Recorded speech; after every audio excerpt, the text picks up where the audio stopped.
Right, so let's talk recommendation approaches again, a decade plus later from that last video. So, same guy, Nick Smith here. However, I'm in a new building. I actually own this building, paid it off with my Cutco bonuses. And so, a lot can happen with Cutco, but it doesn't happen unless you learn your leads approach. So, again, you got your leads binder and you got your Cutco binder. That has not changed. This is actually my personal leads binder from back in the day when I started selling Cutco in 2009. So the only difference is you don't need two pens because now you have the app to do the orders. But you do need one pen because you want to make sure you're still getting leads on paper.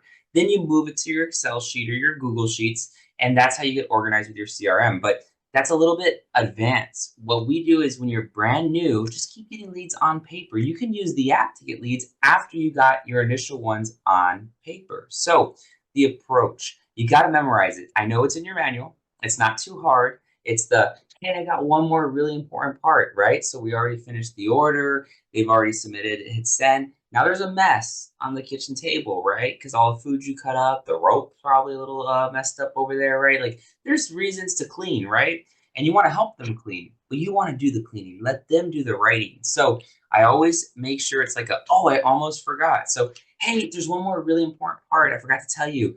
So as I said earlier, I can only go to people I've been personally recommended to. So what I need you to do while I'm cleaning up, you like point to the mess, is just jot down 100 to 150 people. No, I'm just kidding. 10 to 15 would be fine. They don't have to be people you think would buy, just people nice enough like yourself willing to take a look. And then you explain your sheets. And I want to hit on that. Do you have personalized sheets or are you using like some basic one? Get creative. Go use all the Canva or whatever you want to use these days to make this. I made this on Publisher back in the day. That was the app we used or the program. I put Cutco there and it says made in America since 1949. Probably was like, congratulations, we hit 60 years. Now we're over 75 years, right? But you make something that says something. At the bottom, it says Nick Smith recommendation approach. Does yours have your name on it, right?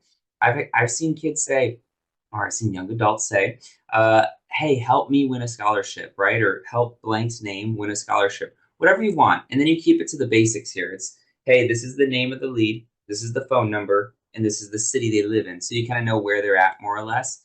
And you help them write in there and you set standards. So what do I mean by standards? Look at my first page. And I always say, oh, this lady, she actually did the front and the back. Super nice lady. This lady, she filled it out. And then, oh yeah, Lisa, she really helped me out. She filled it out too. And then Sergio was in a rush, but he got to at least 10, so you can see that. And then here's your page, right? And then you have like a blank page that they would fill out.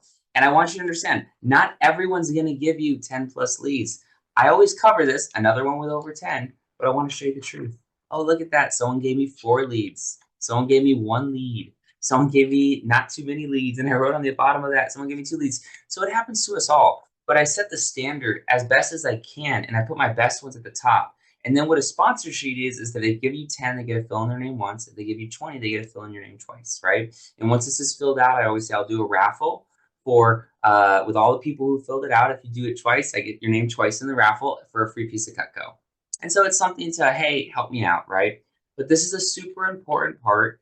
Knowing your leads binder, making sure your leads binder is organized and it's set up the right way. This all matters. How professional are you with the business? Like I said at the beginning, like, guys, I bought a lot of real estate and I paid it off at a relatively young age. I'm still kind of young, not too young, but I paid it all off all through Cutco, like Cutco money and stuff like that. So I want to explain this can get big for you if you take it seriously. But if you're the person who doesn't even have a recommendation binder, it's like, well, if you're not going to take it seriously, sales won't take you seriously, and sales is a great skill to learn. But regardless if this is a through college job, part-time job, just a summer gig, whatever it is, why not max it out? Why not make 10, 15, 20 grand like a lot of the college students that work with us for a summer do, right?